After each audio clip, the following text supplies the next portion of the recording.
Há uma janela numa parede que você não escolheu. Talvez do lado de dentro o ar pese. Talvez o corpo esteja cansado, a mente acelerada, o peito apertado, como se tudo tivesse encolhido. A vida, às vezes, empurra com tanta força que a gente só reage, como quem tenta ficar de pé no chão que some. E quando isso acontece, é comum sentir que a liberdade foi embora, que o destino, os outros, a doença, a perda, todos decidiram por você. Mas há algo silencioso que permanece, mesmo quando tudo mais se desfaz. A possibilidade de orientar o olhar. Não se escolhe a grade, escolhe-se a direção. Respire comigo de um jeito simples, quase imperceptível. 5 segundos para receber, 5 para devolver. Enquanto o ar entra, convide o corpo a participar.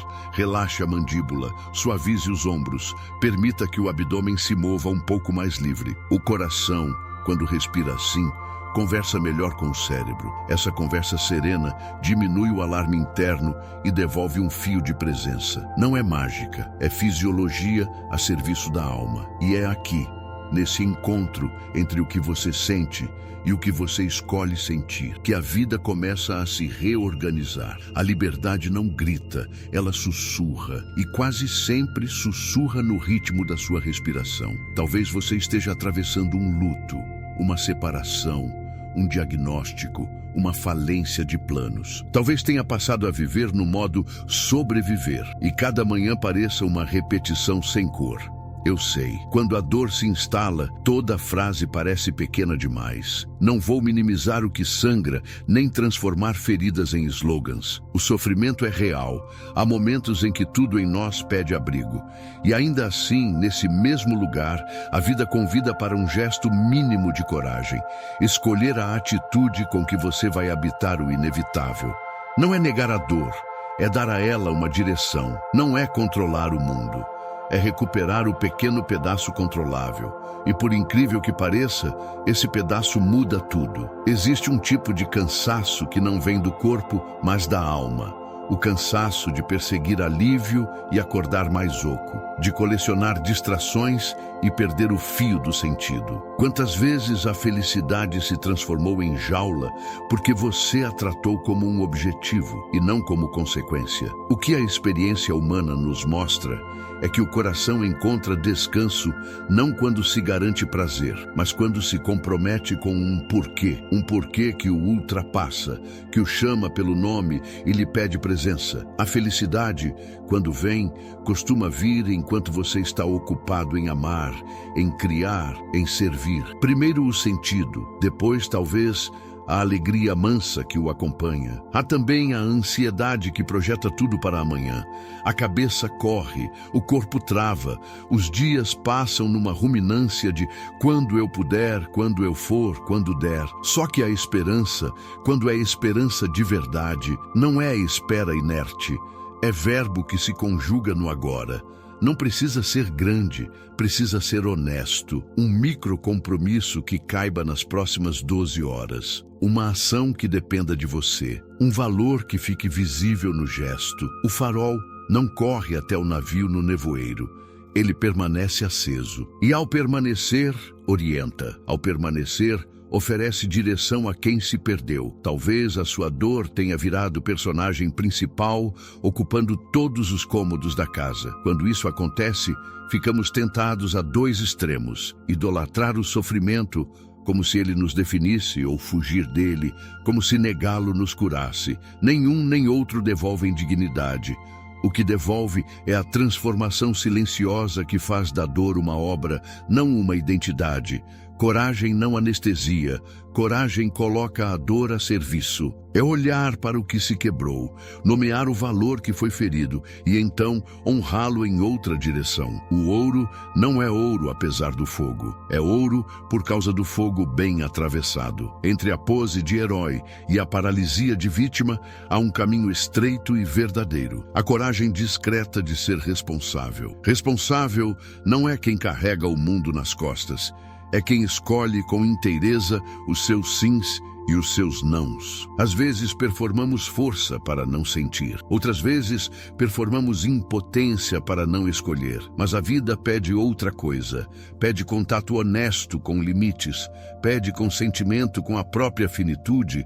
Pede valores sustentados na prática. Andar na corda bamba não é nunca cair. É a arte de perder o equilíbrio e reencontrá-lo a cada passo. E esse reencontro, diário e simples, se chama liberdade vivida. Quando o isolamento pesa e a sensação de irrelevância encosta na alma, uma ponte pode nascer. Ponte entre você e alguém, entre você e uma causa, entre a sua habilidade e a necessidade de outro coração. O eu encontra o eu quando se esquece de si por um bem que o ultrapassa. É paradoxal e, no entanto, profundamente humano.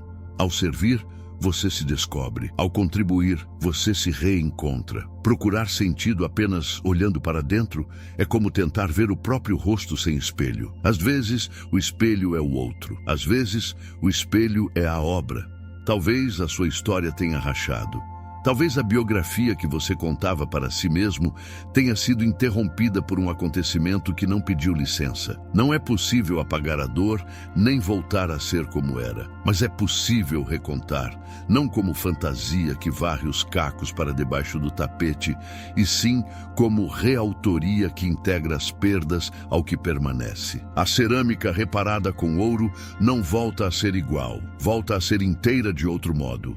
E se você estiver disposto a ouvir com carinho aquilo que só a dor lhe ensinou, poderá descobrir um valor que quer sobreviver a você. Esse valor é semente de futuro. Quero que você sinta, neste início, que não está sozinho. Há uma escuta que o envolve, mesmo quando ninguém mais parece ouvir. O universo o escuta e o sentido o espera. Não faremos promessas vazias, não usaremos atalhos espirituais, não faremos da sua ferida um troféu. Caminharemos com honestidade, passo a passo, gesto a gesto, valor a valor. Vamos respirar, contemplar, escolher, servir. Vamos reconstruir, não porque é fácil, mas porque faz sentido. Você não está quebrado.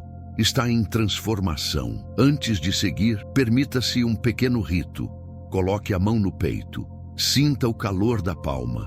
Perceba o compasso discreto do coração. Diga em voz baixa ou só por dentro: hoje eu escolho o pequeno pedaço controlável.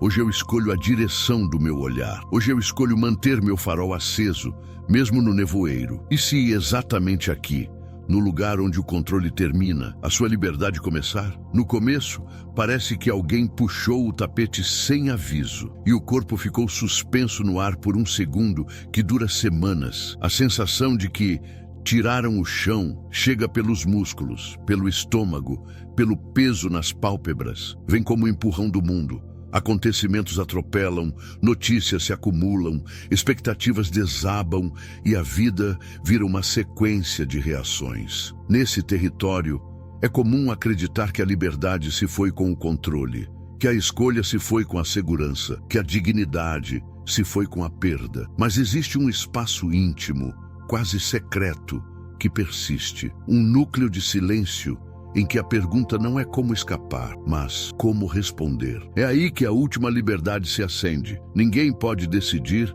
a sua atitude por você. Essa liberdade não depende de portas abertas, nem de horizontes sem nuvens. Ela nasce na distinção que Viktor Frankl nos entregou com tanta lucidez. Liberdade de atitude não é liberdade de circunstâncias. A realidade pode ser estreita, a alma ainda pode ser larga, a cela pode existir, a janela também. Essa diferença muda tudo, porque reposiciona o foco. A energia que antes se perdia na guerra contra o inevitável começa a se organizar em torno do que é possível, mesmo que pequeno, mesmo que modesto, mesmo que pareça ínfimo aos olhos de fora. O que importa é que por dentro essa possibilidade mínima se torna fonte, referência, direção. Quando nada mais parece seu, a resposta ainda é sua. Há uma quebra de expectativa aqui, e ela é libertadora. Não se trata de controlar o incontrolável, nem de transformar o sofrimento em palco. Trata-se de assumir um pequeno pedaço controlável, o modo de olhar, o gesto que respeita um valor, a presença que não se abandona. O contraintuitivo é que esse pedaço, pequeno como um fósforo aceso num quarto escuro, muda o ambiente inteiro. Não resolve tudo, não promete milagres, mas altera o clima do coração.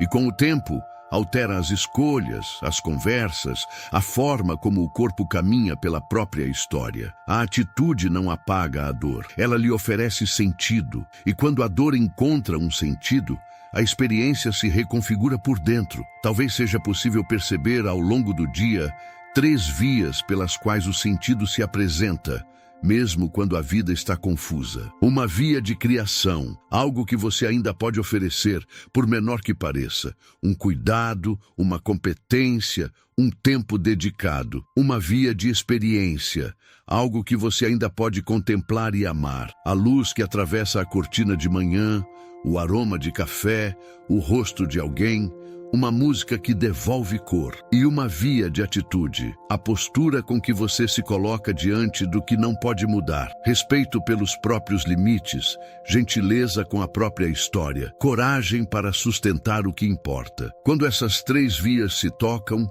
a confusão perde um pouco de volume. A mente baixa a guarda, o coração respira um pouco melhor, o corpo sente a diferença. O sistema nervoso responde quando a atenção se desloca do que esmaga para o que sustenta. É a neurociência emocional, trabalhando a favor da espiritualidade prática. Foco regulado, respiração mais equilibrada, escolhas pequenas que se repetem criam trilhas novas, e a experiência interna, aos poucos, reorganiza o tom da narrativa. O mundo lá fora pode permanecer exigente. Por dentro, a direção muda. E direção é destino em câmera lenta. Uma decisão íntima, reiterada com delicadeza, inaugura futuros. É verdade que nem sempre a força aparece com estrondo. Às vezes ela chega como mansidão. Mansidão não é desistência, é potência sem barulho. É quando alguém, no meio do hospital, descobre que ainda pode ser presença para a equipe que o acolhe. É quando, no meio de um processo difícil, alguém decide sustentar um valor. A honestidade, a fidelidade, a generosidade, mesmo que ninguém esteja olhando. É quando, no fim de uma tarde pesada, alguém escolhe contemplar o céu por alguns minutos e permitir que a beleza faça companhia à dor. Essas escolhas não resolvem a história, mas tocam a história no lugar certo, onde as raízes vivem. A mente pode perguntar, e isso adianta? A pergunta é legítima. Quando o sofrimento aperta, o ceticismo cresce. A resposta não vem com promessas grandiosas, vem com realidade. Adianta porque devolve a você aquilo que nada mais poderia devolver, a autoria da sua postura. Adianta porque, ao escolher a direção do olhar, você não nega o que o fere, você impede que o ferimento decida por você. Adianta porque dignidade é o alimento silencioso que mantém de pé quando as forças do lado de fora são insuficientes. Adianta porque no íntimo, algo em você sabe reconhecer o próprio valor quando ele se expressa, ainda que num gesto mínimo. Há cenas que ajudam a imaginar. Pense na cela e na janela. A grade não pede opinião. A janela também não. Uma aponta para o dentro apertado, a outra para o fora possível. O que muda o coração é a direção do olhar. Olhar para a janela não dissolve a grade, mas amplia o mundo. Permite que a luz entre, que o ar circule, que a percepção se lembre. Existe mais do que a dor, mesmo quando a dor ocupa tanto. Essa metáfora não esconde a dureza, ela ilumina o caminho. Entre a grade e a janela, a liberdade se exerce no gesto de orientar o rosto. Ao longo desse processo, surge um teste silencioso de integridade. Quando ninguém pode decidir por você, você decide do que quer ser lembrado pela própria consciência ao anoitecer. Na prática, isso ganha corpo quando um valor se coloca à frente. Valores de criação, de experiência e de atitude não são ideias soltas, são bússolas. Um pequeno oferecimento ainda possível, uma pequena beleza ainda contemplável. Uma pequena postura ainda sustentada. 3 fios de sentido capazes de tecer um dia que parecia sem trama. É discreto, é simples, é humano. E por ser humano, é profundo. As perguntas certas ajudam a manter a chama acesa. Qual é, hoje, o seu pequeno pedaço controlável? Em qual direção a sua janela aponta quando a mente corre para o lado escuro? Que valor pede para aparecer, não nos discursos, mas no modo como seus olhos encontram os olhos do outro? No modo como você conversa consigo?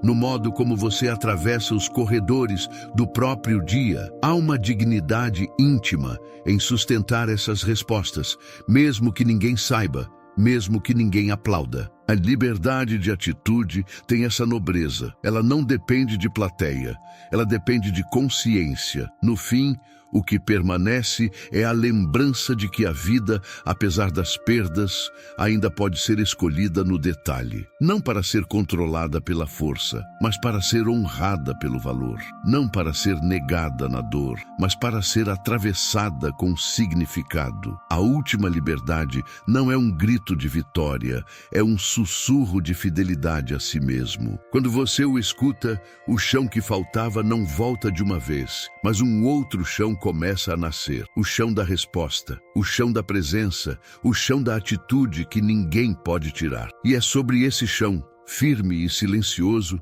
que os próximos passos se tornam possíveis. De repente, o cansaço não é do corpo, é do coração. Há dias em que a alegria parece estar sempre 2 passos à frente, e quanto mais você corre atrás, mais ela escapa. O alívio dá um gole rápido, promete paz por alguns minutos e depois deixa um gosto de areia. A vida vira coleção de pequenos anestésicos, notificações, compras, pratos preferidos, aquela série que mantém a mente ocupada até tarde. Nada disso é errado em si.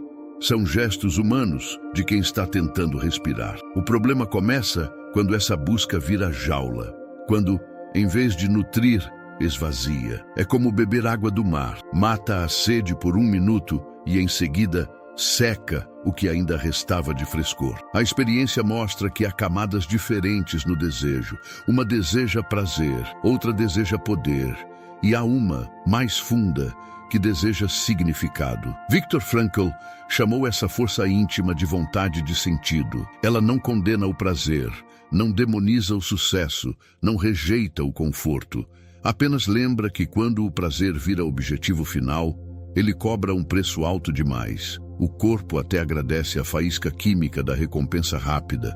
O espírito, porém, continua pedindo porquê.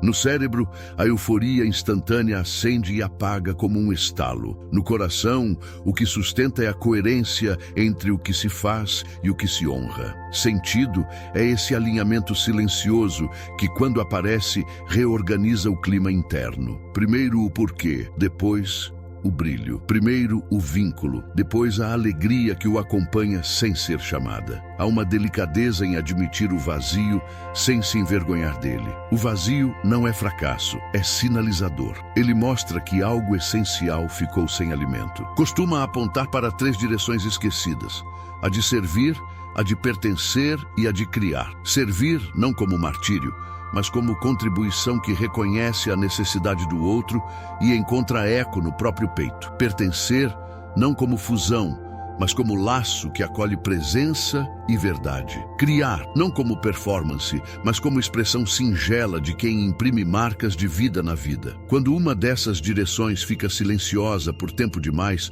o prazer como fim tenta ocupar o lugar e não consegue. O coração percebe a troca. O coração pede retorno ao essencial. A neurociência emocional ajuda a desmistificar essa dinâmica. O circuito da recompensa funciona como um mensageiro veloz. Entrega a sensação de bom e parte.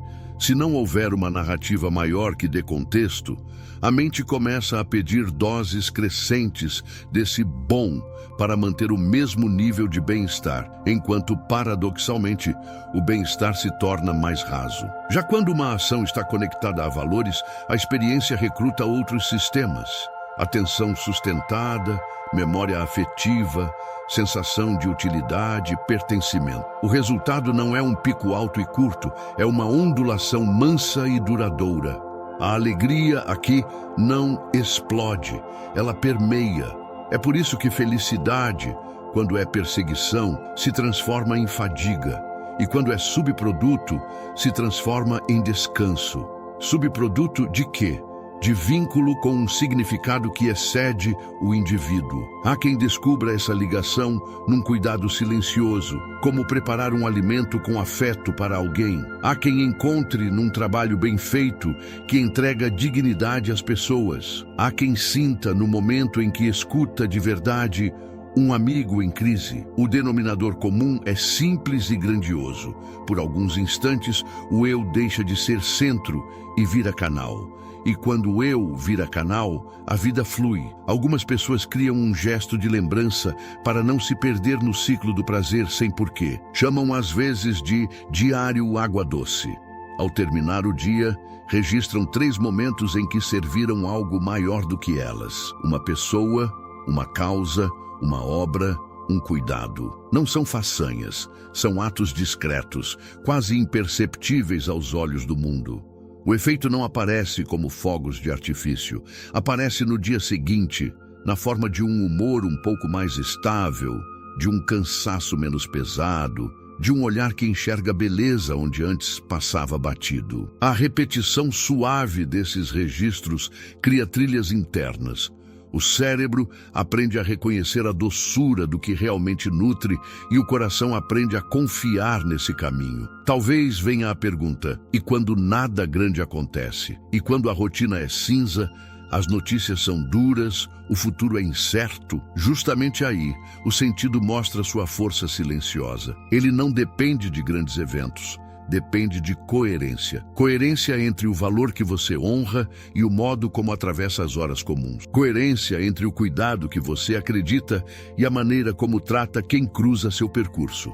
Coerência entre o respeito por si e a forma como organiza o próprio descanso. A vida comum, quando alinhada a um porquê, deixa de ser cenário e vira caminho. Com o tempo, o cinza revela nuances. Com o tempo, o que parecia repetição se transforma em fidelidade. A metáfora da água ajuda a ver. A água do mar brilha, convida, promete alívio, mas, se for bebida, desidrata. Água doce nem sempre brilha. Às vezes é discreta, às vezes é morna, às vezes chega num copo simples. E, no entanto, é ela que sustenta o corpo, que irriga, que permite o florescer. O mesmo vale para as escolhas. Há brilhos que secam, há simplicidades que nutrem. Reconhecer a diferença é um gesto de maturidade espiritual. Não recusar o prazer, mas não entregar a ele o governo da casa. Dar boas-vindas ao que é bom, sem perder de vista o que é verdadeiro. Quando o vazio fala, ele pede menos barulho e mais presença. Menos pressa e mais inteireza. Menos caça e mais encontro. É comum que nesse processo surja uma memória antiga, lembranças de quando algo fez sentido pela primeira vez. Um projeto, um cuidado, um estudo, uma amizade, um canto, uma fé. Essas memórias não são nostalgia, são pistas. Elas apontam para qual água sacia você. Elas sussurram que seu coração já sabe a direção, mesmo quando a mente duvida. E se houver atenção delicada a esses sussurros, a jaula começa a perder força. O que parecia necessidade absoluta de mais estímulo se revela aos poucos como sede de significado. No fim, a pergunta permanece clara e mansa. O que hoje foi água doce para você, não para exibir, não para contabilizar, não para provar nada a ninguém, apenas para reconhecer por dentro o que de fato nutriu. 3 momentos discretos, 3 fios de sentido, 3 pequenos vínculos que o aproximaram da vida maior que você. É assim que a felicidade deixa de ser jaula e volta a ser visitante bem-vinda. Ela chega quando a casa está alinhada ao que importa, quando o porquê está no lugar, quando o coração se lembra de que a alegria verdadeira é caminho, não prêmio. Primeiro o sentido, depois a paz que o acompanha, como quem chega de mãos dadas. Há dias em que o amanhã faz barulho dentro da cabeça e o corpo não acompanha. O pensamento corre desenfreado, repassa cenários, prevê fracassos, tenta controlar o que ainda nem nasceu. A ansiedade de futuro aperta como nó no estômago e a ruminação mastiga as mesmas ideias até que elas percam o gosto. Nesse vai-vem exausto, escolhas ficam para depois. Promessas adormecem em gavetas e o presente se torna um corredor estreito entre o que foi e o que talvez seja. É compreensível. Quando o horizonte se turva, a alma procura garantias. E, no entanto, existe um modo mais manso de habitar esse tempo, um modo que devolve chão sem exigir certezas. A palavra responsabilidade, aqui, revela um sentido esquecido e precioso. Responsibility. A capacidade de responder. Não responder como reflexo apressado, mas como presença que escuta o momento e oferece valor. Quando essa nuance se acende, o foco muda do "e se" para o "com o que eu posso contar agora". Não é fuga e também não é entrega resignada. É aproximação. Aproximação do que realmente depende de você. Aproximação do que tem significado para alguém além de você. Aproximação do valor que pode se tornar visível em gestos comuns. A mente ainda tenta correr. O coração, porém, aprende a permanecer. Há um desvio importante de expectativa nessa travessia. Esperar não é passividade. Esperança, quando é viva, é verbo. Não se confunde com fantasia que embriaga por algumas horas e pede mais no dia seguinte. Não se confunde com anestesia que adia a vida em nome de algum dia. Esperança viva se reconhece pela forma como encarna em microcompromissos silenciosos, quase invisíveis aos olhos do mundo, mas profundamente audíveis à própria consciência. Não busca espetáculo, busca coerência.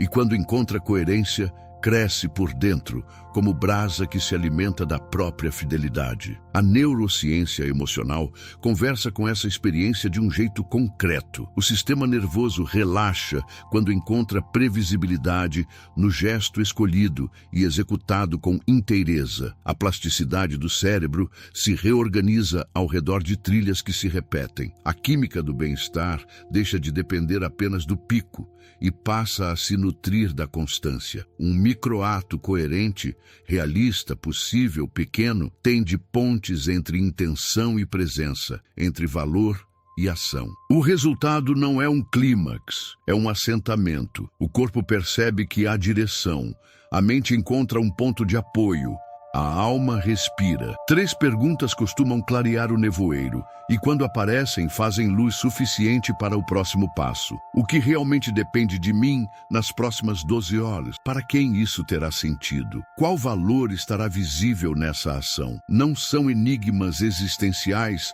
para resolver com perfeição. São lanternas. Quando acesas, iluminam o pedaço do caminho que já está ao alcance. E às vezes, desse encontro entre pergunta e honestidade, nasce ainda no mesmo dia um gesto mínimo que confirma por dentro. A esperança está em movimento. A imagem do farol ajuda a sustentar a confiança. Num nevoeiro fechado, o farol não corre até o navio. Ele permanece aceso. Ele não luta contra a bruma, não grita para apressar o tempo, não promete céu aberto em minutos. Ele oferece o que tem: luz firme, ritmo constante, direção. Há dignidade nessa permanência. Há amor nesse tipo de paciência e há eficácia, porque a constância do farol permite que outros se guiem, permite que a embarcação se reoriente, permite que a travessia continue, mesmo com poucos metros de visibilidade. Quando a vida pede demais e a cabeça pede pausa, a esperança que age escolhe o factível e o significativo, lado a lado. Factível, para respeitar limites e honrar o corpo. Significativo, para que o gesto não se reduza a uma sequência vazia de checklists. Essa união devolve textura ao cotidiano, uma conversa que realmente encontra o outro, uma tarefa feita com esmero por reconhecer sua importância, um cuidado com o próprio descanso por saber que ele protege o que é sagrado em você. Pequenas fidelidades que, repetidas, se tornam trilhos. Trilhos que, com o tempo, se tornam caminho. É natural que surjam atrasos, desvios, recaídas no velho padrão de adiar. Nada mais humano. A diferença não está em nunca falhar. Está em reconhecer mais cedo, quando a roda da ruminação voltou a girar no mesmo lugar. Reconhecer, acolher, reorientar. A sequência é suave, sem chicotes internos, sem discursos de autossabotagem. O que sustenta não é a dureza, e sim a verdade com ternura. Ver o que é, sem se ferir com o que é. A esperança que age se alimenta dessa honestidade mansa. Ela olha de frente, coloca o valor como norte e volta a acender a luz. Mesmo que por alguns minutos, mesmo que num cômodo pequeno do dia, no silêncio depois do barulho, é possível notar que a ansiedade de futuro, quando escutada com respeito, guarda um pedido de cuidado. Pede por direção clara, por um para quem que a organize, por um valor que a contenha.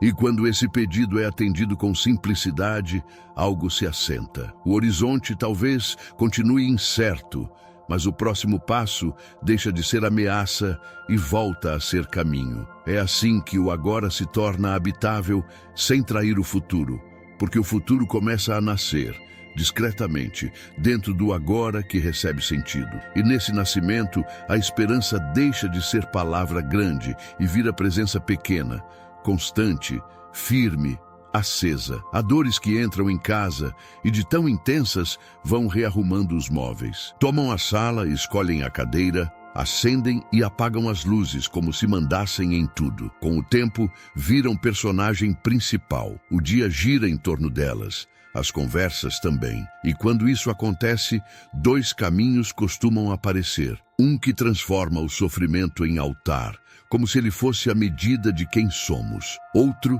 que tenta trancar a porta, como se negar a existência da dor pudesse apagá-la do corpo. Entre a idolatria e a fuga, a vida fica à margem, pedindo uma alternativa mais humana.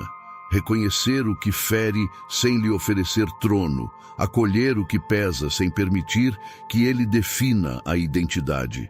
Viktor Frankl e Edith Eger, cada um a seu modo, apontaram um caminho de dignidade. Não há sentido no sofrimento como fim em si, há possibilidade de sentido dentro do sofrimento inevitável. É uma distinção que protege a alma de duas mentiras. A mentira que romantiza a ferida e a mentira que promete um atalho sem a travessia. Dignidade, aqui, não é enfeite, é eixo. Significa sustentar a direção dos próprios valores quando a vida não consulta preferências. Significa perceber que coragem não elimina a dor. Coragem coloca a dor a serviço. A serviço de quê? Daquilo que importa mais do que o próprio ferimento. O amor que permanece, a verdade que orienta, a fidelidade com que se pisa o chão do dia. O corpo entende quando a dor encontra direção. A respiração, que antes vinha curta, começa a se alongar um pouco. A tensão na nuca cede, o olhar recupera 1 centímetro de horizonte. A neurociência emocional descreve esse gesto como reorganização do sistema nervoso. Quando a experiência deixa de ser ameaça absoluta e passa a ter propósito, o alarme interno diminui. Nada se apaga por decreto, mas algo se alinha. O que era caos torna-se travessia.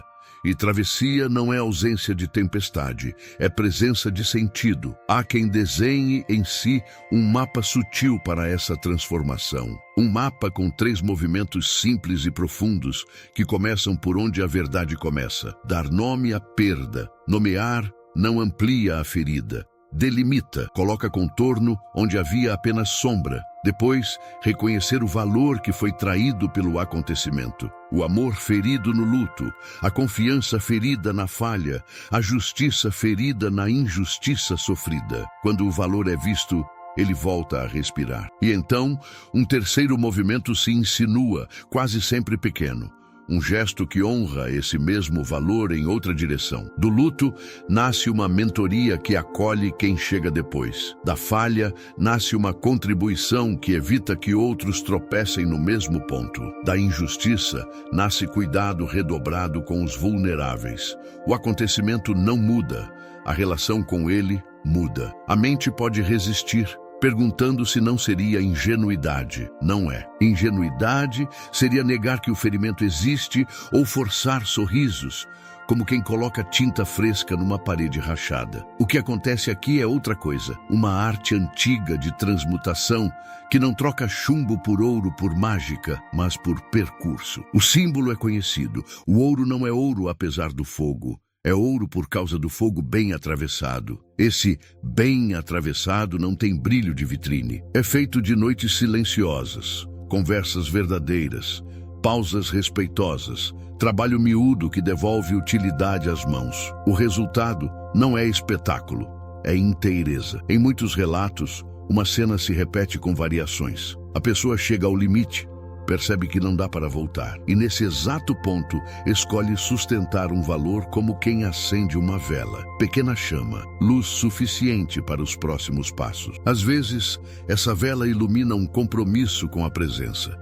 Estar junto de quem sofre sem prometer curas. Às vezes, ilumina a excelência em algo simples, fazer bem o que está ao alcance como forma de respeito ao próprio caminho. Às vezes, ilumina a escuta, deixar que a dor diga o que precisa dizer sem abrir mão do norte. Esses gestos não se tornam manchetes, tornam-se eixo, e é do eixo que a vida volta a girar. Há um cuidado necessário para que o sofrimento não vire identidade.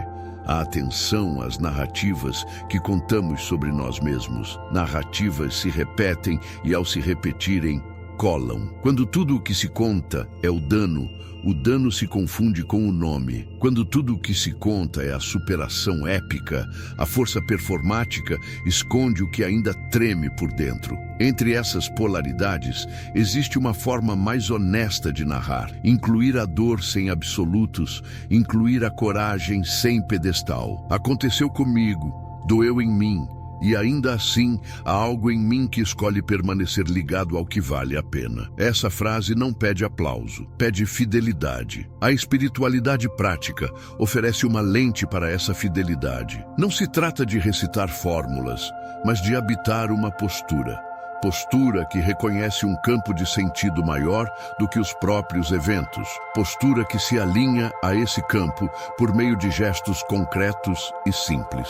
Quando o coração encontra esse alinhamento, a experiência de presença muda a textura do sofrimento. Ele deixa de ser um labirinto sem saída e passa a ser um corredor com portas. Algumas abrem para dentro.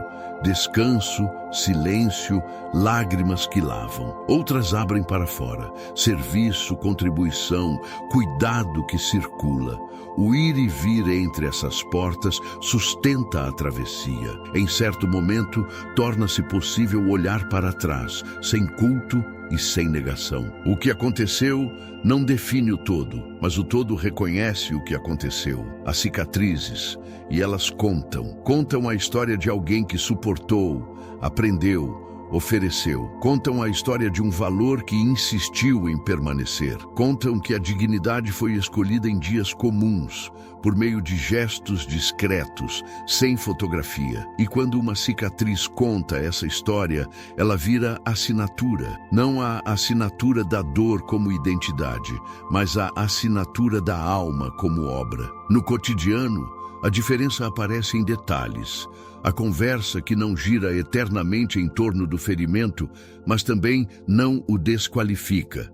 O trabalho que incorpora a lição sem transformar a lição em bandeira. O descanso que não é fuga, e sim cuidado. O humor que reaparece sem culpa, como quem lembra que alegria e luto podem dividir a mesma mesa em certos dias. Pequenas evidências de que a vida voltou a ser casa habitada e não quarto escuro. No final dessa curva, o sofrimento encontra seu lugar, não no altar, não no porão, mas numa prateleira da biblioteca da alma. Está ali, acessível quando a memória pede, quieto quando a presença precisa de espaço. E entre um capítulo e outro, a obra vai se escrevendo com a tinta dos valores que ficaram de pé. A dor não manda, mas participa. Não decide, mas ensina. Não se exibe, mas ilumina. E assim, o que parecia fim se revela início. Ponto exato onde a identidade se lembra de que é maior do que qualquer ferimento e de que pode sim transformar aquilo que ardeu em algo que aquece. Há momentos em que a vida empurra para extremos e o corpo aprende a dançar numa coreografia cansada. Ora o papel de vítima, paralisada diante do que não controla. Ora a fantasia do herói que resolve tudo ao custo de si. A alma, oscilando entre impotência e exaustão, vai perdendo contato com o terreno do meio, aquele lugar onde as raízes crescem. A vitimização protege do risco da escolha, por adiar indefinidamente o compromisso com os próprios valores. O heroísmo performático protege do risco do sentimento por manter a armadura brilhando mesmo quando o peito pede descanso. Nesse pêndulo, o tempo passa, as relações se ressentem, a própria identidade fica refém de personagens que não abraçam a verdade inteira de quem se é. Rollo May chamou de coragem de ser a força que aceita a finitude e ainda assim afirma valores. É uma coragem silenciosa, sem capas, sem trombetas, que olha de frente para os limites e os considera parte do mapa.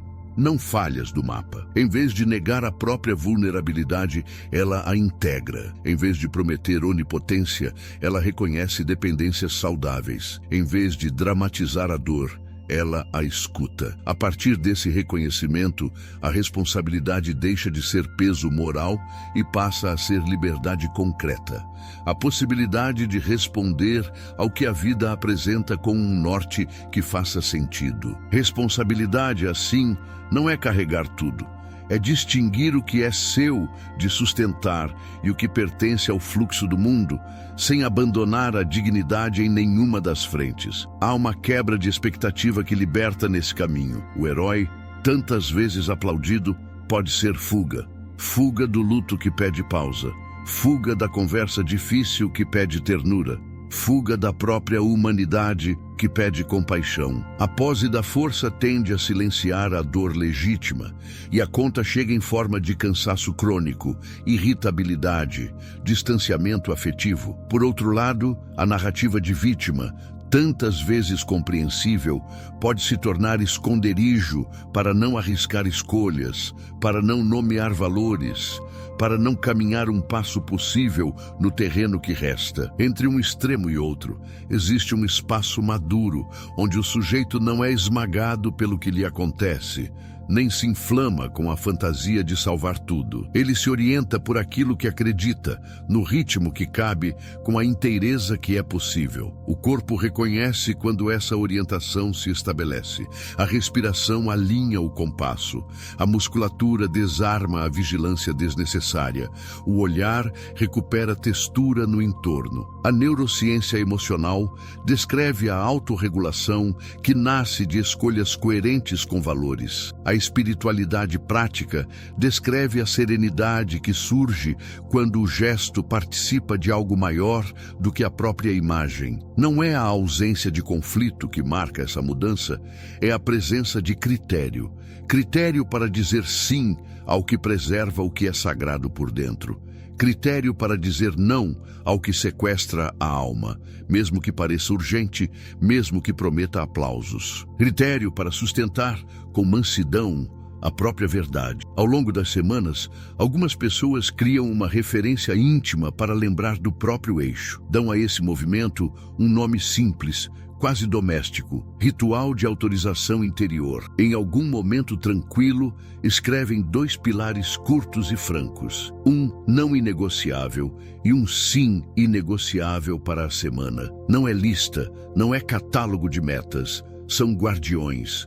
Guardiões que protegem a saúde do que importa. Quando decisões difíceis se aproximam, a lembrança desses 2 pilares funciona como farol em mar fechado. Não resolve o clima, mas impede a deriva. Com o tempo, essa prática silenciosa vai treinando a consciência para reconhecer a armadilha do herói cansado e a sedução da vítima sem voz, devolvendo ao sujeito a autoria mansa das próprias escolhas. A vida vista desse lugar deixa de exigir extremos para provar valor. Um pai que recusa um compromisso para estar presente no jantar com a filha não é fraco, é fiel ao sim que definiu como sagrado. Uma profissional que interrompe a sequência de jornadas estendidas para preservar a clareza mental não é preguiçosa. É responsável com o trabalho que oferece e com a pessoa que o executa. Um amigo que se afasta de conversas que desrespeitam o que ele honra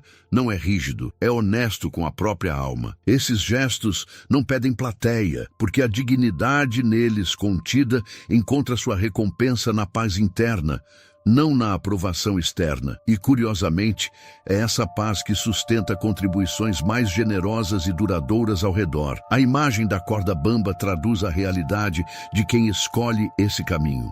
Andar sobre ela não é sobre nunca vacilar, é sobre a arte de perder e reencontrar o equilíbrio a cada passo. O corpo inclina, o vento muda, o pé busca apoio, o tronco ajusta ângulos e de longe parece graça. De perto é presença. Presença que acolhe o microerro sem pânico, presença que convoca o centro sem pressa, presença que respeita o limite do corpo e ainda assim não abandona a travessia. A responsabilidade discreta funciona assim, uma somatória de microajustes que, repetidos, levam ao outro lado. O mérito não está em chegar ileso, mas em chegar verdadeiro. Em relações, essa coragem se manifesta na capacidade de sustentar conversas que não se reduzem a acusações ou a salvacionismos. Surge o reconhecimento do próprio impacto sem arrastar culpas intermináveis. E, ao mesmo tempo, a recusa de absorver responsabilidades que não pertencem, por mais que o impulso de consertar tudo tente tomar a frente. Cresce a escuta, amadurece o pedido de perdão, afina o limite. É um movimento bonito de se ver. O vínculo deixa de ser palco de dramas e passa a ser espaço de crescimento compartilhado, onde cada um se torna guardião do próprio sim e do próprio não, e onde os dois se protegem de versões de si que já não servem. Aos poucos, a narrativa interna muda de tom.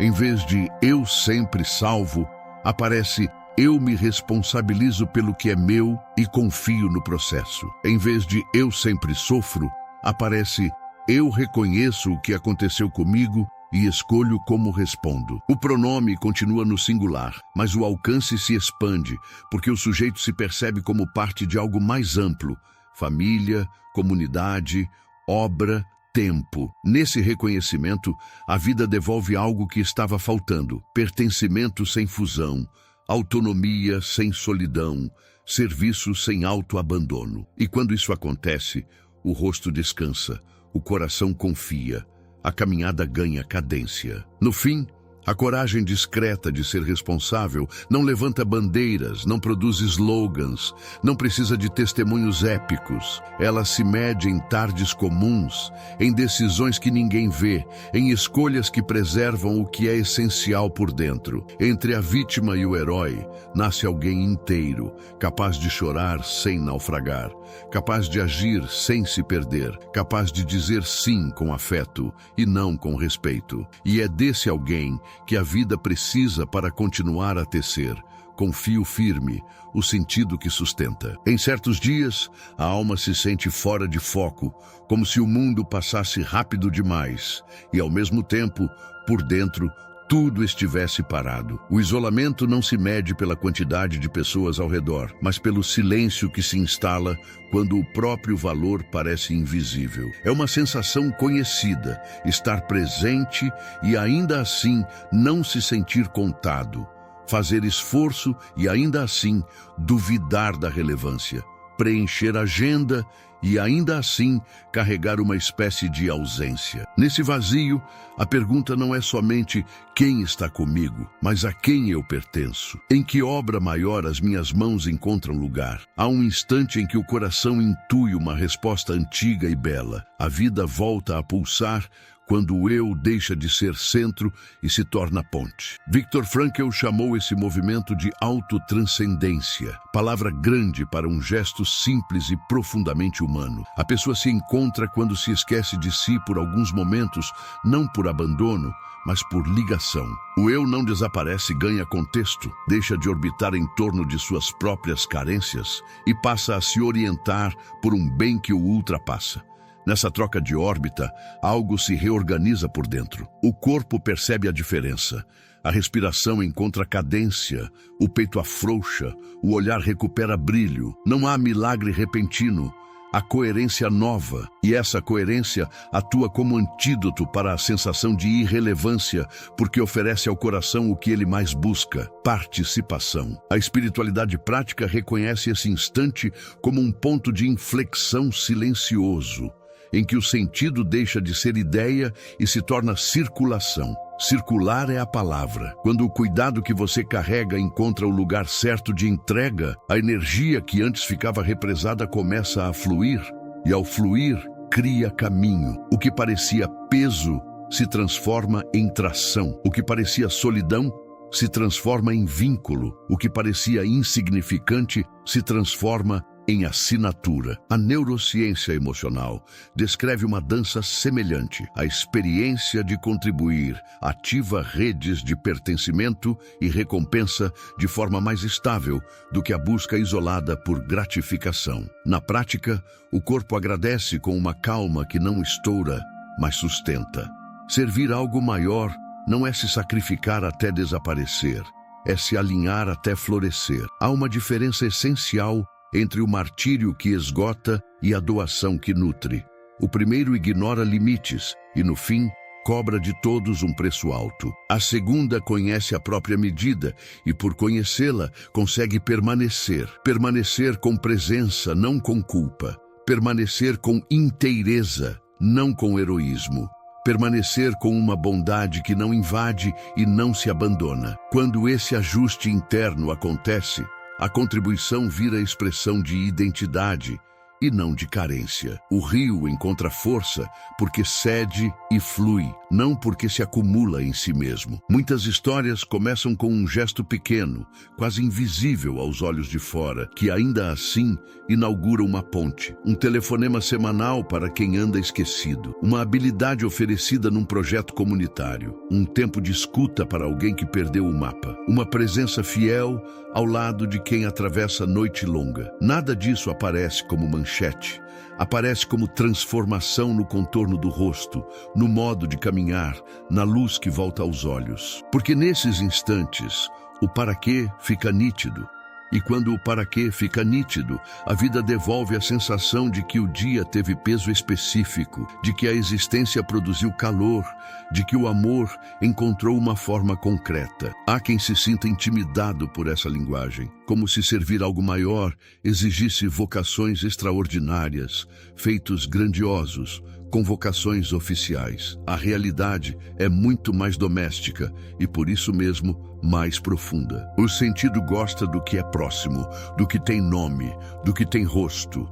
Gosta da comida que alimenta uma mesa, da palavra que evita uma ferida desnecessária, do compromisso honrado sem holofotes, da competência oferecida com generosidade. Gosta de histórias em que a dignidade aparece nos detalhes. Uma casa que se mantém como abrigo, um trabalho que sustenta outros, uma arte que consola, uma fé que acolhe. O extraordinário, quando acontece, costuma ser apenas o ordinário repetido com amor. Com o tempo, esse movimento de ponte muda a geografia interna. O eu se percebe como parte de um tecido maior, família, comunidade, causa, geração, e ao se perceber parte, relaxa a exigência de provar continuamente seu valor. O valor não precisa mais ser performado, ele é vivido no encontro. O corpo entende, a mente, antes ocupada com comparações silenciosas, começa a gastar menos energia com medidas invisíveis. O coração, antes ansioso por reconhecimento, descansa na alegria de ver sentido circulando. E nesse descanso, nasce um tipo de liberdade muito particular. A liberdade de ser quem se é, enquanto se oferece o que se tem, sem precisar ser tudo para todos, sem precisar desaparecer para alguém. Em relações, essa ponte se traduz em presença que não sufoca e em distância que não abandona. É a proximidade que sabe ouvir sem transformar a dor do outro em palco. para a própria história. É a ajuda que chega com respeito, não como intromissão. É a disponibilidade que não usa o bem que faz como moeda de controle. A autotranscendência, nesse sentido, não é a dissolução do eu, é a ampliação do eu na direção do nós. Um nós que não anula singularidades, mas as acolhe como parte de um todo significativo. E quando esse nós se fortalece, as escolhas ganham norte, os conflitos encontram modos mais justos de resolução e os dias adquirem aquela textura de casa arrumada por dentro. Às vezes, o que inaugura essa ponte é uma visão de legado. Não um legado grandioso destinado a prateleiras de museu, e sim um legado íntimo, quase secreto. O valor que você deseja que sobreviva a você. Quando esse valor é nomeado, as escolhas se alinham com mais facilidade.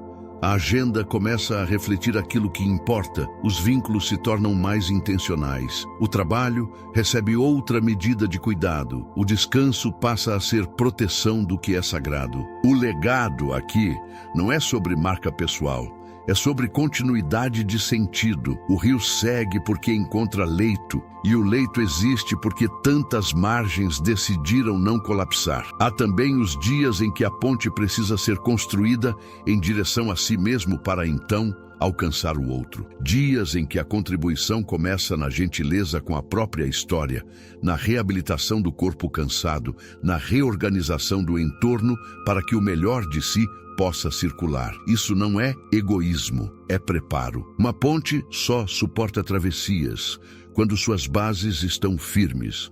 O cuidado que você oferece a si mesmo se torna parte da oferta que o mundo recebe de você. E quando esse cuidado é coerente, a entrega deixa de vir com a conta do ressentimento e passa a vir com a graça da gratidão. A metáfora do rio ajuda a manter o espírito no lugar certo. Acumular pode dar sensação breve de segurança, mas termina por estagnar. Ceder e fluir exigem confiança e, no entanto, geram vida ao redor. O rio não pergunta se merece, ele corre. Não anuncia sua água, ele irriga. Não disputa brilho, ele desenha margens. Assim, o sentido que nasce ao servir algo maior não faz propaganda de si, apenas passa, alimenta, renova. E quem bebe dessa água, mesmo sem ter visto a nascente, reconhece seu frescor. No final, o isolamento que doía perde nitidez. Não porque a vida tenha se enchido de aplausos, mas porque o coração voltou a escutar a própria utilidade. A sensação de irrelevância se desfaz quando um gesto encontra destino, quando uma habilidade encontra necessidade, quando uma presença encontra outra presença. A liberdade, então, aparece não como fuga do mundo, mas como compromisso com ele. A ponte está lançada, a travessia é possível, o rio segue, e neste seguir, a alma se lembra de quem é, parte de um sentido maior, participante de uma obra em andamento, fio necessário numa trama que só permanece viva quando a vida circula. Há épocas em que a narrativa da vida parece ter sido arrancada do caderno e as páginas, espalhadas no chão, já não obedecem à ordem que tinham. O luto embaralha os capítulos, o fracasso rabisca margens com palavras duras, a ruptura deixa parágrafos inacabados. O corpo sente esse desalinho como um frio nas costas, um cansaço que não adormece, uma pergunta que não encontra resposta. Não é apenas a dor do acontecimento, é a vertigem de perder o fio condutor de quem se é. E nessa vertigem um medo sussurra: e se a história tiver acabado aqui? Ainda assim, em algum lugar íntimo, persiste a lembrança de que existe mais do que aconteceu, de que há valores que não caíram quando o resto caiu, de que algo em você permanece de pé e pode, um dia após o outro, voltar a tecer sentido. Irving Yalom e Viktor Frankl oferecem um mapa para essa travessia, um mapa que não falseia o terreno, mas o compreende. Reautoria existencial é a palavra que se abre nesse caminho. Não se trata de inventar uma versão confortável dos fatos, e sim de integrar as perdas ao que permanece verdadeiro em você. A história não volta a ser como era. Ela encontra outra forma de coerência. O que o amor sustentou, o que a dignidade pediu, o que a fé silente guardou, tudo isso pode atravessar o acontecido e continuar sendo o eixo. Quando essa integração começa, a biografia recupera continuidade, não porque os eventos se tornam bons de repente, mas porque o sentido, paciente,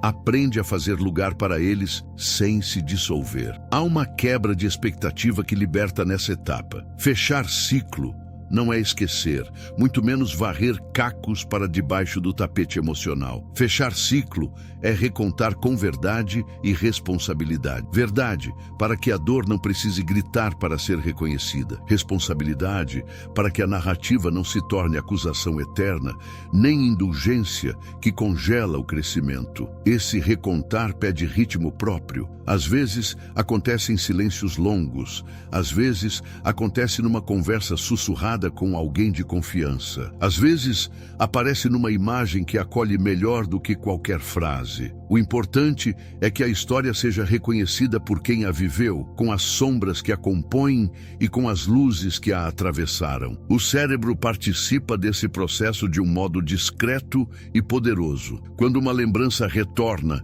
e encontra, junto dela, um significado mais amplo, a experiência interna se reorganiza. Não se apaga o que aconteceu, mas se reduz o alarme que paralisava. A memória, acolhida, recebe um novo contexto.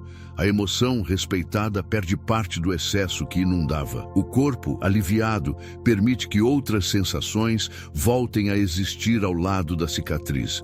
Um pouco de beleza, um pouco de humor, um pouco de descanso. É como se, ao devolver lugar às palavras certas, o coração pudesse repousar entre uma batida e outra sem medo de desabar. Muitos encontram um caminho de reautoria em gestos simples que conferem forma ao indizível. Há quem escreva uma carta imaginada para alguém do futuro, não para idealizar-se, mas para nomear um valor que deseja ver sobreviver à própria biografia. À medida que as frases aparecem, o valor deixa de ser abstração e vira compromisso vivo, capaz de atravessar dias difíceis. Há também quem se sente diante de uma câmera ou de um gravador por 10 minutos e responda, com honestidade sóbria, a uma pergunta essencial: o que aprendi que só a dor me ensinou? O timbre da própria voz, quando diz a verdade sem rigidez, cria trilho, e trilhos repetidos viram caminho. A partir daí, as cenas se rearranjam com outra gravidade. O luto que parecia infinito revela, entre as dobras, o legado de amor que insiste em permanecer. A falha que parecia identidade começa a ser vista como evento local, datado, atravessado por um valor maior que prossegue. A ruptura que parecia sentença se torna marco. Difícil, sim, mas marcador de uma escolha futura mais íntegra. O passado não muda, e, no entanto, o passado passa a significar outra coisa no tecido do presente. Essa é a alavanca silenciosa da reautoria. A vida volta a ter narrativa porque o narrador recuperou o lugar de quem pode reorganizar o sentido do que viveu. A metáfora do kintsugi ajuda a ver por dentro o que acontece por fora. Uma cerâmica quebrada não retorna à forma exata que tinha, retorna inteira de outro modo. As linhas de ouro não disfarçam o dano, celebram a passagem. Não há vergonha nos contornos, há testemunho. O que era rachadura vira desenho, o que era cicatriz vira assinatura. A beleza que emerge não é a do objeto sem defeito, e sim a da obra que encontrou um jeito verdadeiro de honrar sua história. Assim também acontece com a alma quando aceita, com ternura e rigor, que certas dores não pedem conserto invisível, pedem cuidado visível. Em relações, Esse trabalho aparece na delicadeza com que se conversa sobre o que quebrou. O tom deixa de ser de justificação eterna ou acusação recorrente e passa a ser de responsabilidade compartilhada pelo que se escolhe a partir daqui. O vínculo amadurece quando ambas as partes reconhecem o que doeu, acolhem o que permanece e nomeiam com clareza e carinho os limites que protegem o que é sagrado. O passado deixa de ser arma e se torna fonte. Fonte de aprendizado, de compaixão, de escolhas mais limpas. É comum que desse lugar a gratidão volte, não como romantização do que feriu, mas como reconhecimento de que, apesar do que feriu, algo precioso resistiu. O cotidiano também se transforma quando a biografia é recontada com esse cuidado. Pequenos rituais ganham novo sentido. Preparar a mesa, regar plantas, responder mensagens, organizar um canto da casa, dedicar atenção a um trabalho manual. Não são distrações, são modos de dizer ao corpo e à mente que a vida continua digna de cuidado. Em cada gesto, uma mensagem sutil. A história ainda merece ser bem escrita. A continuidade, vista assim, não é teimosia, é fidelidade. E fidelidade, quando encontra o valor certo, devolve silêncio bom ao coração. Em certos momentos, torna-se possível dirigir um olhar manso ao que passou, como quem observa um retrato antigo com respeito. A melancolia, a ternura, há uma espécie de agradecimento sem euforia. É o reconhecimento de que aquilo que partiu não leva tudo consigo. Deixa traços, ensinamentos, vínculos, memórias que alimentam as horas que ainda virão. E quando esse olhar aparece, é sinal de que a reautoria encontrou solo. Não porque a dor tenha sido neutralizada, mas porque foi colocada em relação com algo maior do que ela. Um valor que não quebrou, um amor que não desistiu, uma presença que não abandonou. No fim, cicatrizes que contam não pedem esconderijo nem pedestal, pedem escuta. Pedem que a história seja dita com palavras que caibam no que aconteceu e no que continua a acontecer. Pedem que a pessoa que você é hoje possa conversar com a pessoa que você foi, sem humilhações, sem idealizações, com a humildade de quem ainda está aprendendo a viver. Desse diálogo